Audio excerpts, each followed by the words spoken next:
ओम शांती. 26/4/2026 चे अव्यक्त बापदादांचे महावाक्य. आज रविवारची वाणी आहे. रिवाइज कोर्स आहे 31/12/2009.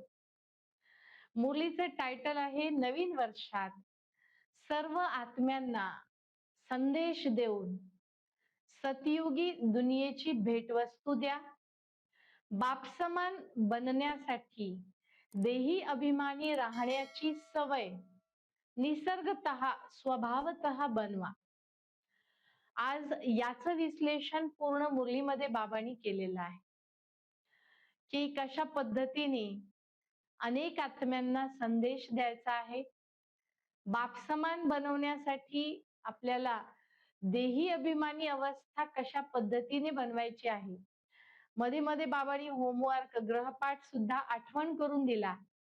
या टायटलचं विश्लेषण आज महावाक्यांमध्ये बाबांनी केलेलं आहे. आज बापदादा प्रत्येक मुलांचे स्नेह व प्रेमात लवलीन अवस्था किती आहे, कसं स्वरूप आहे ते पाहत होते. प्रत्येक मुलगा प्रेमात परमात्माच्या प्रेमामध्ये चमकत आहे. प्रत्येक आत्मा बाबा कसे पाहत असतील आपल्याला याचा अनुभव करा की प्रत्येक आत्म्याचं परमात्म प्रेम बाबा पाहतात आणि चमकही पाहतात. बरेच बाबांचे बच्चे मधुबनमध्ये पोहोचतात तर स्नेहाच्या विमानामध्ये प्रेमाच्या विमानामध्ये पोहोचतात. तर आज बाबांनी ही जी वाणी आहे नववर्षाची आहे. तर नवीन वर्ष नवीन उमंग कायम आहे का? नवीन जीवनाची, नवीन युगाची, नवीन परिवाराची आणि बाबांच्या मिलनाची आज बाबा सर्वांना शुभेच्छा देतात. शुभेच्छा कशाच्या? नवीन वर्ष, नवीन जीवन, नवीन युग, नवीन परिवार आणि बाबांच्या मिलनाची शुभेच्छा. पुढे बाबा सांगतात नव्या युगाची चमक आपल्याला आत्ताच दिसली पाहिजे. नव्या युगाची चमकदार ड्रेस आपल्याला समोर स्पष्ट आहे का? बाबा म्हणतात आज भले आपण संगम युगावर आहात परंतु भविष्यातील ड्रेस चमकदार ड्रेस अर्थात फरिश्ता आणि सतयुगी ड्रेस सतयुगातला गोल्डन, तर हे दोन्ही ड्रेस चमकदारच आहेत. तर हे ड्रेस आपल्याला दिसतात का? आणि लगेच चमकदार ड्रेस घालायचा आहे ही स्मृती पण आपल्याला असायला हवी की आम्हाला आता पुन्हा हे जुनं शरीर सोडून नवीन युगामध्ये नवीन शरीर नवीन ड्रेस परिधान करायचा आहे. ही स्मृती आपल्याला सतत ठेवायची आहे. पुढे बाबा सांगतात शुभेच्छा एका बाजूला आणि लगेच निरोप एका बाजूला. म्हणजे जुनं वर्ष संपत आहे, जुनं युग संपत आहे, जुनं जीवन संपत आहे म्हणून निरोप, आणि नवीन युग येत आहे, नवीन जीवन आहे, नवीन परिवार भेटत आहे त्यामुळे शुभेच्छा. दोन्ही सोबत सोबत चालत आहे. बाबांनी सांगितलं अप्राप्त वस्तू कोणतीच नाही सतयुगामध्ये. तसंच संगम युगावर पण बाबा खूपदा आपल्याला सांगतात की इथे पण अप्राप्त वस्तू कोणतीच नाही. परंतु इथे दुनियेमधील अनेक गोष्टी अशा आहेत ज्या आत्म्यांना हदमधल्या गोष्टी अपेक्षित असतात. परंतु सतयुग अशी दुनिया आहे जिथं कुठल्याही प्रकारची अप्राप्ती नाही. गोल्डन वर्ल्ड अर्थात सोन्याची दुनिया, अशा दुनियेचे अधिकारी आपण बनत आहोत. तर हा नशा आपल्याला सदैव पाहिजे. एक नवीन दुनियेची भेट वस्तू आपल्याला सर्वांना द्यायची आहे आणि सोबत दुसरं तुमच्याकडे जे ज्ञान गुण शक्ती बाबांनी दिलेलं आहे, बाबांचे खजाने आहेत, ते खजाने सुद्धा आपल्याला दुसऱ्यांना द्यायचे आहेत. जसं गोल्डन दुनियेची भेटवस्तू आपण देणार तसं संगम युगावरच्या ज्या प्राप्ती आहेत ज्ञान गुण शक्ती ते सुद्धा आपल्याला दुसऱ्यांना द्यायचे आहे. बाबा म्हणतात सर्व बाजूस आता म्हणजे आसपास सगळीकडेच भीतीचं वातावरण आहे, चिंतेचं वातावरण आहे. मनुष्य आत्मे दुःखी, अशांत आणि भीतीमध्ये आणि चिंतेमध्ये आपलं जीवन व्यतीत करत आहे. तर अशा आत्म्यांना संदेश द्या, की परमात्मा स्वतः आलेले आहेत आणि परमात्म्याकडून अविनाशी वारसा हक्क घेण्याचा वेळ चालू आहे. एक म्हणजे बाबांची मुलं तर आपण आहोतच. आपल्या भाऊ-बहिणींना संदेश आपल्याला द्यायचा आहे. कारण एक पित्याचे आपण मुलं आहोत. तर ते आत्मे सुद्धा जे की भटकत आहेत, दुःखी आहेत, चिंताग्रस्त आहेत, ते आपले भाऊ-बहीण आहेत.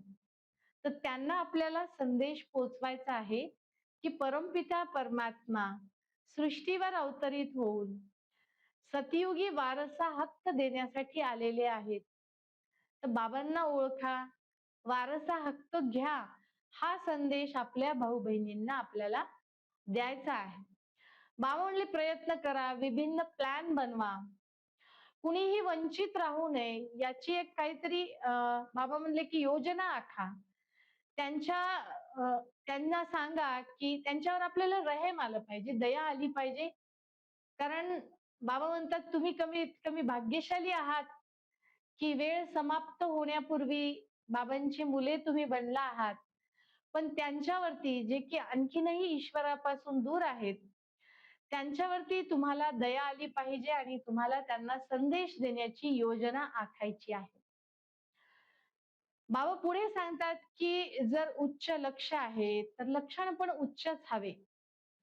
देह अभिमान सहजरित्या जसा येतो आणि मग उच्च लक्ष्यापासून आपण दूर जातो.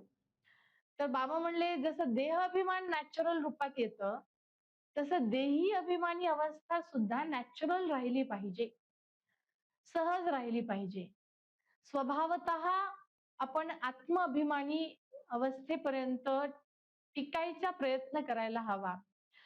बाबा म्हणले बाप समान बनायचं असेल तर तुम्हाला हे सहज नॅचरल रूपामध्ये आत्मअभिमानी स्थिती बनवावी लागेल. निसर्गतः म्हणजे सहज स्वभावतः आपल्याला आत्मअभिमानी बनता आलं पाहिजे. कुणीतरी आठवण केलं म्हणून बाबांनी सांगितलं म्हणून असं नाही, की नॅचरल रूपामध्ये आपण आत्मअभिमानी की मी आत्मा आहे. बाबांना मुलांवर खूप जिम्मेदारी आहे. पण बाबांपेक्षा तर कमीच आहे ना. बरेच जण म्हणतात आम्हाला खूप कामं आहेत, खूप कार्यव्यवहाराचा लोड आहे. तर बाबा म्हणले, की ब्रह्माबाबापेक्षा तर जिम्मेदारी कमीच आहे ना.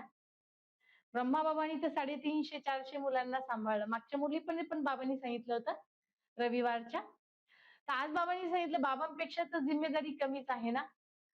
ब्रह्माबाबांनी प्रत्यक्ष करून दाखवले, की करण करावनहार शिवबाबा आहे. आणि ब्रह्माबाबा तितकंच न्यारे आणि शिवबाबांचे प्यारे, प्रिय सुद्धा झाले. मी निमित्त आहे ही स्मृती ब्रह्माबाबांनी सदैव ठेवली. करण करावनहार शिवबाबा आहे हा पाठ चालता फिरता बाबांनी पक्का केला. आपल्याला सुद्धा बाबांचे अनुकरण करायचे आहे, फॉलो फादर करायचं आहे.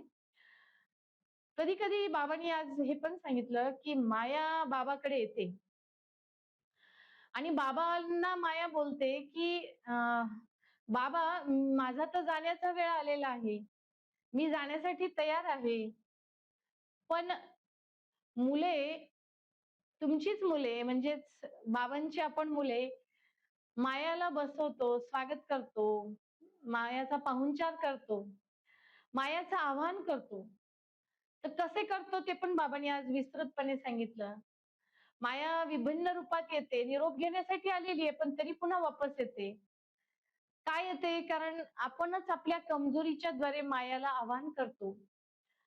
दुनियेची अवस्था बिघडत चाललेली आहे आणि जे पण होणार आहे ते अचानक होणार आहे.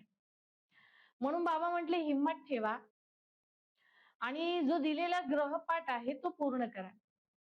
बाबांनी ग्रहपाठ दिला होता आपल्याला मागच्या वाणीमध्ये आठवत असेल. 12 तास अशरीरीपणाचा अभ्यास आणि 12 तास फरिश्ता स्वरूपाचा अभ्यास प्रत्येक तासाला करायला सांगितलं होतं. बाबा म्हणले होते झोपा भले परंतु दिवसामध्ये वेळ काढून 24 वेळेला 10-10 मिनिटाचा अभ्यास आज बाबांनी सांगितला. 24 वेळेला 10-10 मिनिट तरी अभ्यास करा. ठीक आहे 10 मिनिट स्मृतीत नाही राहता आलं, 5 मिनिटापासून सुरुवात करा. मग हळूहळू 6 मिनिट, 8 मिनिट, 9 मिनिट असं वाढवा. बाबा म्हणले सवय लावा. कारण बहुत काल म्हणजे खूप वेळाचा अभ्यास असेल तरच तो शेवटी कामाला येणार आहे. बहुत काळाचा अभ्यासच आपल्याला अंतिम परीक्षेमध्ये पास करणार आहे. तर बाबांनी हा अभ्यास होमवर्क गृहपाठाच्या रूपात आपल्याला दिलेला आहे. पुढे बाबा सांगतात की अशी वेळ येईल की ज्या वेळेला स्वतःला, विश्वाला प्रकाश किरणे शक्ती देण्याची आवश्यकता असेल. म्हणून आताच वेळ आहे, आताचा जो वेळ आहे तोच भविष्याचा आधार आहे. श्रेष्ठ स्वरूपात बाबा आपल्याला पाहतात. इतके सारे स्वमान बाबा आपल्याला देतात. तर स्वमानांची स्मृती ठेवायची आहे. बाबा म्हणले लिस्ट काढा. मोठी लिस्ट होईल. एक एक स्वमान बाबा म्हटले जसं माळ फिरवतात ना भक्तीमध्ये तसं एक एक स्वमानांची यादी काढून त्याचं चिंतन मंथन करा, स्मृती ठेवा आणि त्याची सवय लावा, प्रॅक्टिस करा. त्याचा फायदा आपल्यालाच होणार आहे. आणि दुसरी गोष्ट आपल्याला लक्षात ठेवायची की हे स्वमान मला कोणी दिले? सर्व शक्तिवान परमात्म्याने आपल्याला हे स्वमान दिलेले आहे आणि या स्वमानांचा वापर मला आत्ताच करायचा आहे. स्वतः बाबा आपली महिमा करतात. वाह मुलांनो वाह. तर आपल्याला आपली स्मृती जी बाबांनी करून दिली ती स्वमानाच्या द्वारे लक्षात ठेवायची आहे. बाबा म्हणले जे खजाने गुण मी तुम्हाला दिले त्याला कार्यात वापरा. कार्यव्यवहारामध्ये संबंधामध्ये वापरा. समस्या म्हणतात की माया येते. समस्या आली की म्हणतात माया येते. बाबा म्हणतात तुम्हीच मायाचं आव्हान करता. हलका विचार करणे म्हणजे सुद्धा मायाचं आव्हान आहे. व्यर्थ विचार करणे म्हणजे सुद्धा मायाचं आव्हान आहे. आणि शक्तीचा वेळेवर वापर न करणे हे सुद्धा मायाचं आव्हान आहे. म्हणजे मायाचं आव्हान आपणच करत आहोत. याचं विस्तृत विश्लेषण आज बाबांनी केलं. आणि मग बाबा म्हणतात चेक करा आणि बदला. आणखीनही वेळ गेलेली नाही. व्यर्थ विचारांना निरोप द्या. विदाई. आणि हिम्मत आणि उमंग उत्साह कायम ठेवा. बाबांनी खूप सुंदर याचं वर्णन केलेलं आहे मुरलीमध्ये. बापदादांना वाटतं की माझा कोणताच मुलगा मागे नको राहायला. माझ्या सोबत सोबत गेला पाहिजे. मागे राहू नये, हातात हात ठेवूनच जावं. आणि बाबांचा हात म्हणजेच श्रीमत. बाबांना हात नाही, शरीर नाही, पण श्रीमत हेच बाबांचे हात आहेत. तर बाबांचा हात पकडून ठेवणे याचा अर्थ काय? श्रीमतानुसार चालणे. बाबा बाप आहे, शिक्षक आहे आणि सद्गुरू आहे. आणि या तिन्ही रूपात आज बाबांनी 6 ते 7 लाईन मध्ये आपल्याला याद दिलेला आहे. नमस्ते म्हटलेलं आहे. खूप सुंदर बाबांनी आज वाणीमध्ये याचं यात्यासाठी सुद्धा एक एक टायटल देऊन स्मृती देऊन नमस्ते केलेला आहे. तर आपणही म्हणायचं आहे आत्मिक मुलांची आत्मिक पित्यास खूप खूप नमस्ते नमस्ते नमस्ते. आजचं वरदान सेवा व पुरुषार्थात सफलता प्राप्त करण्यासाठी डबल ताजधारी भव. तर बाबा म्हणतात डबल ताज कोणता आहे? एक आहे इथे पवित्रतेचं ताज. संगम युगावर बाबा आपल्याला हे ताज देऊन टाकतात. ताज म्हणजे मुकुट. एक आहे संगम युगावरील पवित्रतेचा मुकुट आणि दुसरा आहे संगम युगावर सेवेच्या जिम्मेदारीचा मुकुट. हे दोन्ही मुकुट प्राप्त केलेले आहेत संगम युगावर.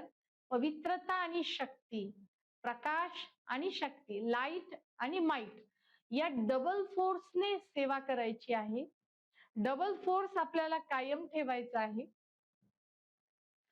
असे डबल फोर्स आत्मा सदा शक्तिशाली असतील आणि शक्तिशाली असल्यामुळे त्यांच्या जीवनात सदा सफलता प्राप्त होईल. म्हणून सेवा आणि स्वपुरुषार्थ याद्वारे सफलता प्राप्त करून आपल्याला डबल ताजधारी बनायचं आहे. सतयुगाचा मुकुटही प्राप्त करायचा आहे. सुविचार आहे आजचा. दिव्य गुणांच्या आधारावर मन वचन कर्म करणे हीच दिव्यता आहे. दिव्य गुणाच्या आधारावर विचार, बोल आणि कर्म असणे म्हणजेच दिव्यता आहे. आजचा अव्यक्त इशारा आहे.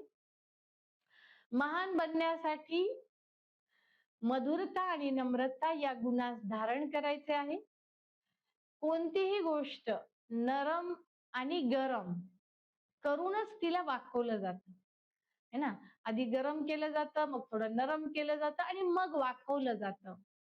तसं निर्माणता याद्वारे स्नेहरूप बनून, दयावान बनून आपल्याला थोडस वाकायचं आहे आणि शक्तिरूप बनून, मालक बनून नम्र चित्त राहायचं आहे. नरम आणि गरम याद्वारेच बदल होणार आहे. आपल्या संस्कारांना मोल्ड करण्यासाठी, वाकवण्यासाठी आपल्याला काही दिव्य गुणांचं जीवनात आचरणात आणावं लागेल आणि त्यामध्ये महत्वाचं आहे नम्रता आणि मधुरता. याद्वारे आपण महान बनू शकतो. याचं विस्तृत विश्लेषण आज अव्यक्तवाणीमध्ये बाबांनी खूप सुंदर केलेलं आहे आणि आपल्याला खूप चांगला होमवर्क, गृहपाठही दिलेला आहे. तो आपल्याला करून आपल्या स्वतःच्या जीवनामध्ये आपल्याला बदल करायचा आहे. नॅचरल रूपामध्ये आत्म अभिमानी स्थिती आपल्याला बनवायची आहे आणि म्हणून त्याद्वारेच आपण बापसमान बनू शकतो, जे की आपलं प्रत्येकाचा उद्देश आहे. म्हणून लक्ष आणि लक्षण याला समान बनवूया आणि आजच्या मुरलीचं आचरण करूया. ओम शांती.